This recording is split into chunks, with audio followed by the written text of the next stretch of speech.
My name is Daniel Cross. I'm 43 years old, and for the longest time I believed I had finally figured out what peace felt like. I lived in a quiet suburb just outside Seattle, worked as a financial consultant, kept my head down, paid my bills, and honestly tried to build something real with the woman I loved. Her name was Mia, 35, dark hair, calm eyes, the kind of smile that made you believe life could still be good even on the days it wasn't. I met her 2 years ago in a coffee shop near my office. She spilled her drink on my laptop bag and apologized so sincerely that I ended up laughing instead of cursing. She was warmth, steady, gentle warmth. Or at least that's what I wanted to believe. We moved in together after 8 months. The house felt different with her in it, lighter, softer, as if someone had finally opened the windows to let the stale air out. I didn't grow up in a loving home, so the idea of normalcy, it was new to me, and I held onto it tightly. For a while, everything felt perfect. We cooked together. We went on weekend hikes. We planned a future I didn't dare imagine before. A future that, apparently, only existed in my head. The first crack in the glass was too small for most people to notice. But I've always been the type who pays attention. Mia started coming home late. Nothing dramatic at first, just traffic, meetings. I grabbed dinner with the team. Reasonable excuses. Except the tone changed. The timing changed. And eventually, she changed. It's funny how the mind works. You know something is wrong long before you're ready to accept it. I kept telling myself she was stressed, tired, overworked. But then one night she came home smelling like cologne that wasn't mine. Not strong, subtle, expensive, the kind of guy with too much confidence and too little humility would wear. When I asked about it, she laughed it off. Said she hugged a coworker who was leaving the company. I didn't push, but something inside me went quiet. The kind of quiet that means your instincts have already put the pieces together, even if you haven't. The proof came by accident. Or maybe not. Maybe life had decided I'd been naive long enough. She left her laptop open on the kitchen counter while taking a shower. Her messages were still on the screen. Slack, work chat, whatever. I wasn't trying to look. I swear I wasn't. But the notification flashed. A name I'd heard before. A guy from her department. Heaven. The preview of the message hit like someone jammed a fist under my ribs. Last night was perfect. I can't stop thinking about you. That was it. One sentence, one line, one confirmation that everything I'd been feeling, every suspicion, every uneasy night, every forced smile was right. I didn't open anything else. I didn't need to. I just closed the laptop quietly and leaned against the counter, staring at the tiled floor like it could tell me what to do next. But all I felt was nothing, a cold, heavy, suffocating nothing. People think discovering betrayal feels like anger. It doesn't, not at first. It feels like your entire body goes numb to protect you from how deep the wound actually is. I heard the shower turn off, her footsteps, her humming, and in that moment, something inside me shifted, not broken, not shattered, just rearranged. I realized I wasn't going to confront her. Not yet, because confronting her meant giving her control of the narrative. And I wasn't ready to hand her anything. Not anymore. So I wiped the counter, closed the cabinets, straightened the kitchen towel. When she walked in, wrapped in a warm robe, hair damp, eyes soft, she kissed my cheek and smiled like she hadn't just lit a match under the life we built. I smiled back, and in that stillness, with her face just inches from mine, I made a quiet, steady promise to myself. I wasn't going to lose control. I wasn't going to break. I was going to take my time, watch, listen, understand. And when the moment came, I was going to make sure neither of them ever forgot what they did to me. Even if it meant burning everything down. I didn't sleep that night, not because I was angry. Anger is loud, and what I felt was silent. It was more like standing in an empty room after an earthquake, looking at the cracks in the walls, and realizing the whole place had been unstable for a long time. You just didn't see it. Mia fell asleep quickly, curled toward the wall like she always did. I lay beside her staring at the ceiling, listening to the faint hum of passing cars outside. Every few minutes she shifted, murmuring something half-dreamed. I wondered if she dreamed of him. At 4:12 a.m., I finally got up. The house was cold. Too cold. I wrapped my fingers around a mug of black coffee and sat at the dining table, thinking I wasn't going to confront her. Not until I had everything. If there's one thing you learn working in finance, it's that information is leverage, power, armor. I needed to know how deep it went, how long it had been happening, what he meant to her if he meant anything at all. Because sometimes betrayal is emotional, sometimes it's physical, and sometimes it's both, and the truth. I wasn't sure which option hurt more. The next day Mia left early, claiming she had a department meeting at 8 a.m. She kissed me on the cheek, grabbed her travel mug, and walked out the door like nothing had changed. As soon as her car disappeared down the street, I exhaled slowly, set my mug down, and opened her laptop. I'm not proud of that, but pride has no place in moments like this. The Slack messages were still there, all neatly threaded, each conversation tagged with dates and timestamps. ISCROLLED. At first the messages were work-related, deadlines, files, project updates. Then a few inside jokes, men's, this reminded me of you. Then it escalated. Photos, plans, late-night conversations, things they did, things they wanted to do. I scrolled until I felt sick. It wasn't just an affair. It was deliberate, personal, intimate. They talked about locations they'd been together, bars, hotels. Hotels. That one hit me hardest. Stupid, right? You'd think the kisses, the words, the promises would be the thing, but no. For me, it was the fact that she checked into a hotel with him, that she walked into a room meant for two people trying to escape the world, and decided that he deserved that escape with her, not me. My heart thinned to a wire. I kept reading until one message froze my pulse entirely. Evan, are you sure he won't show up on Tuesday? Mia, he has a client meeting till 9. We're safe. Tuesday. Tuesday was 2 days from now. Safe. They were planning something. Another hotel. Same location as before, the Westward, downtown. Of all the hotels in Seattle, they picked one I knew well. I'd taken Mia there on her birthday. She told me it was one of the best nights of her life. Apparently she wanted a repeat performance, just not with me. I sat back in my chair slowly, heart beating in slow, painful thuds. I didn't cry. I didn't yell. I didn't slam the laptop shut or throw it across the room. Instead, I felt something click into place inside me. A decision. If they wanted Tuesday, I'd give them Tuesday. Just not the version they expected. That night, I acted normal. Too normal. When Mia came home, I made dinner. We talked. She laughed.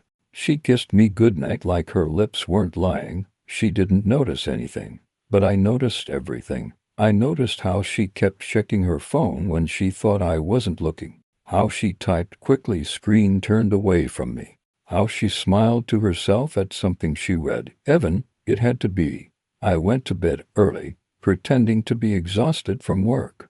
She stayed up for another hour, texting in the dark. When she finally climbed into bed, I steadied my breathing, pretending to sleep. She lay there silently for a long time. Then she whispered so softly I almost thought I imagined it. I'm sorry. Not sorry to me. Sorry to someone else. Sorry for the guilt she felt about what she planned to do next. It sealed everything. Every suspicion. Every truth I didn't want to face. She wasn't mine anymore. Maybe she never was, but Tuesday was coming. And on Tuesday, I was going to show both of them something they didn't expect. Not rage. Not pleading. Not confrontation. Precision. Pain. And consequences.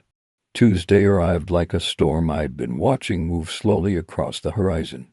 Predictable, inevitable, cold. Mia left the house earlier than usual. Too early?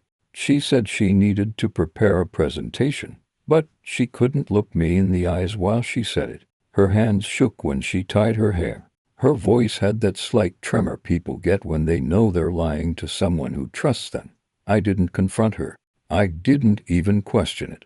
I kissed her cheek, told her to have a good day, and watched her walk out the door with her bag, her guilt, and the pieces of my life she'd casually broken. She didn't know I had taken the day off. She didn't know I'd been planning since the moment I'd seen that message. She didn't know I already had everything in motion. She also didn't know that I had been following her for the past 2 weeks without her noticing. You see, when you've been betrayed, the hardest part isn't the act itself. It's the not knowing. It's the feeling of being blind while others navigate your life in the dark. So I made sure I wasn't blind anymore. Mia drove straight to downtown Seattle. Not to her office.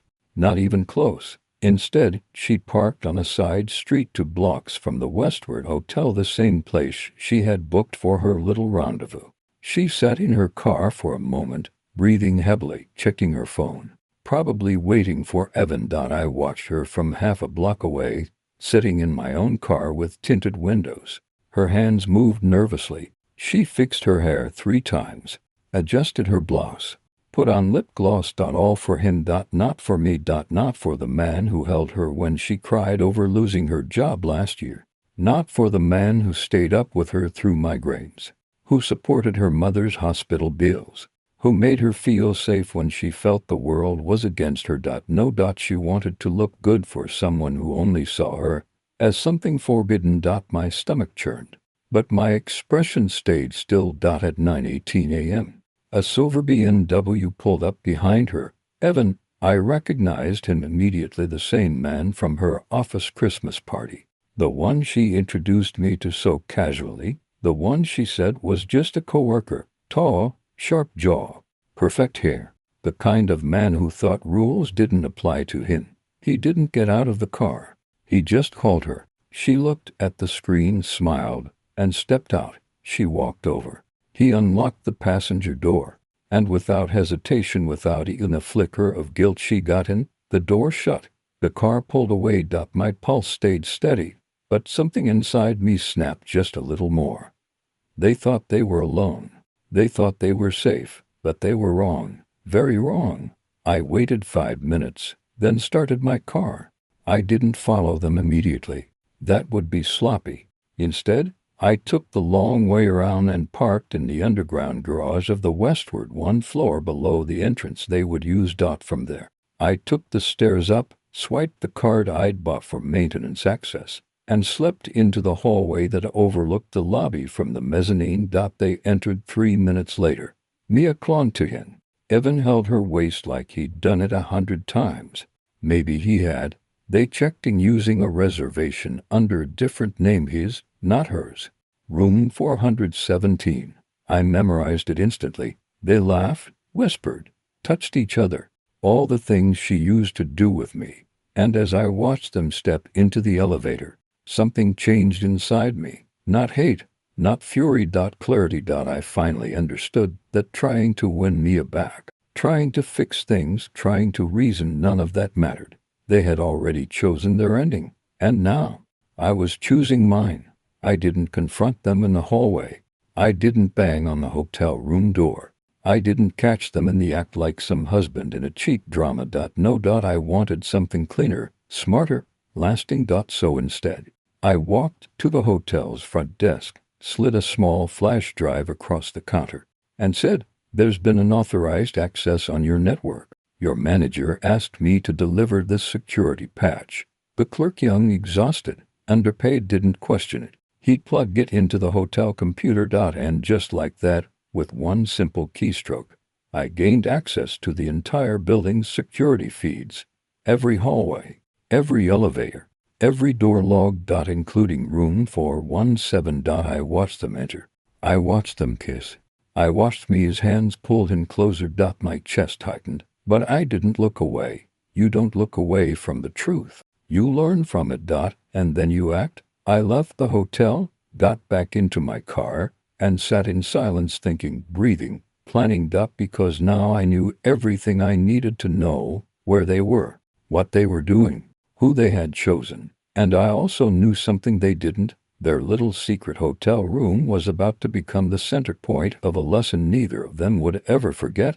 Not something violent, not something illegal, not something reckless, something worse, something permanent, something that would unravel their lives slowly, painfully, completely.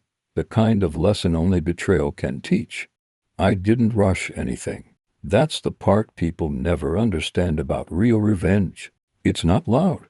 It's not impulsive. It's patient, cold, calculated patience that settles into your bones until it becomes part of you. By the time Mia and Evan left the hotel room, I already had everything in motion. It started with a single email, a polite, well-structured, anonymous message sent to the HR department of their company, with attachments, screenshots, call logs, hotel timestamps.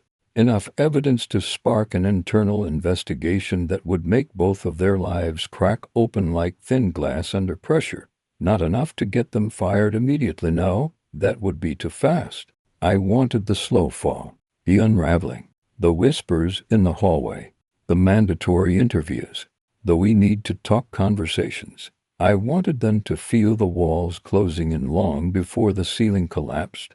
But the emails were just the start. At home, Mia acted strangely that night, guilty, nervous, almost jumpy. She had no idea that while she had been undressing for another man in a hotel room, I had been dismantling the life she took for granted. She cooked dinner. She asked me about my day. She hugged me from behind while I washed the dishes. Her guilt made her affectionate, almost desperate. I played along. Not a single gesture betrayed what I knew. It wasn't until she went to bed early, claiming she had a headache, that I finally allowed myself to breathe. I sat in my office, closed the door, and opened a folder titled 417. Inside were the hotel security clips, encrypted, time-stamped, and mistakable. I didn't watch them. I didn't need to. All I needed was the proof that they were together. I uploaded the files to a cloud drive. I set permissions, prepared everything for the next steps. Then I closed the laptop and sat back in my chair, hands folded, feeling nothing but a steady, quiet determination. This wasn't about rage anymore. It was about truth. And the moment the truth comes out, people show who they really are. The next morning at 7:43 a.m., a number I didn't recognize called me. It was Evan. I answered calmly. "Hello?" A shaky breath crackled through the speaker. "Who is this?" he demanded. "You called me," I replied, my voice steady, neutral. "Who are you trying to reach?" "I got an email," he snapped. With photos? From the hotel?" "Someone's threatening to send it to the company." "Threatening?" I asked. "Or warning?" Silence. Long, heavy silence. Then he lowered his voice. "Is this Daniel?" I didn't answer. I didn't need to. He exhaled sharply, panic seeping through every word. "Listen, man. It's not what you think. I mean, okay, it is, but look, Mia said you two were." I hung up. I wasn't interested in excuses, especially not from a man who had the audacity to involve himself in my life, and then begged for mercy when the consequences arrived. Less than a minute later, my phone buzzed again. This time it was Mia. I let it ring. Let her feel the fear that was now coiling tightly around her little secret world. 30 seconds after missing the call, she texted, "Daniel, we need to talk." Of course we did. But not yet. She called again and again. When I finally picked up, I made sure my voice sounded tired, disconnected. "What's wrong?" I asked. She hesitated. I got an email. From work." Her voice cracked. There's an investigation about harassment, about inappropriate relationships. And then someone sent photos. They know everything, Daniel, everything." I didn't say a word. She broke. "Please say something," she whispered. "What do you want me to say?" I kept my tone soft, almost sympathetic. Her breath trembled. "I made a mistake. A terrible one. I'm so sorry." Sorry. That word again. "Always said too late." "Mia," I said quietly, "you should get dressed. You don't want to be late for work. You're not angry." I let a thin breath slip out. "I'm disappointed," I said. "But I think you already know that." She sobbed once, just once, then tried to compose herself. "I don't want to lose my job," she whispered. I didn't answer, because she was going to lose it. Both she and Evan. Not today, not tomorrow, but soon. And when it happened, neither of them would have anyone to blame except each other. When she left for work, pale, shaking, mascara smudged, I followed her phone location quietly through the day. I watched her enter meeting rooms. I watched her panic grow. I watched her boss call her in. At 2:17 p.m., she texted me. "They suspended me until further notice." 2 minutes later, Evan texted her. "I've been placed under review. They have everything." I didn't need to see her reaction to know the exact moment her world collapsed. And still, this was only the beginning. Mia had broken my trust. Evan had disrespected my life. But what they didn't understand, what they never saw coming, was that betrayal doesn't just destroy relationships, it destroys reputations, careers, stability, identity. What they built in secret was about to be taken from them in the open, piece by piece, day by day, and I wasn't even close to finished. The night everything finally came together, Seattle was suffocating under a low, wet fog, the kind that settles over the streets like a warning, the kind that makes silence feel heavier than sound. Mia didn't come home after work. Not surprising. She had been suspended, interrogated, humiliated. Her entire professional identity, something she built for 10 years, was now hanging by a thread I had already cut. Honestly, I expected her to run to Evan, to hide in the only place where guilt felt shared instead of isolating. But when I tracked her phone, she wasn't at Evan's apartment, wasn't at her mother's, wasn't at the hotel. She was parked in a dark lot near the waterfront. Alone. I drove there slowly, headlights cutting through fog like thin blades. When I pulled into the far end of the lot, she was sitting on the hood of her car, knees pulled to her chest, her face buried in her hands. I stepped out of my car and walked toward her. Her head lifted when she heard my footsteps. She looked broken. "Daniel." Her voice cracked. "I don't know how to fix this." "You can't," I said. She swallowed hard. The fog swallowed her breath. "So you did this," she whispered. "The emails, the evidence, the investigation, all of it." I didn't answer. Silence is sometimes more powerful than the truth. Her eyes filled with tears, fear, guilt, maybe anger at herself, maybe anger at me for not rescuing her from the fire she lit. "I know what I did," she whispered. "I know I destroyed us. But why? Why did you have to ruin my career too?" I stepped closer, calm as the ocean before a storm. "Because," I said, "you didn't just cheat.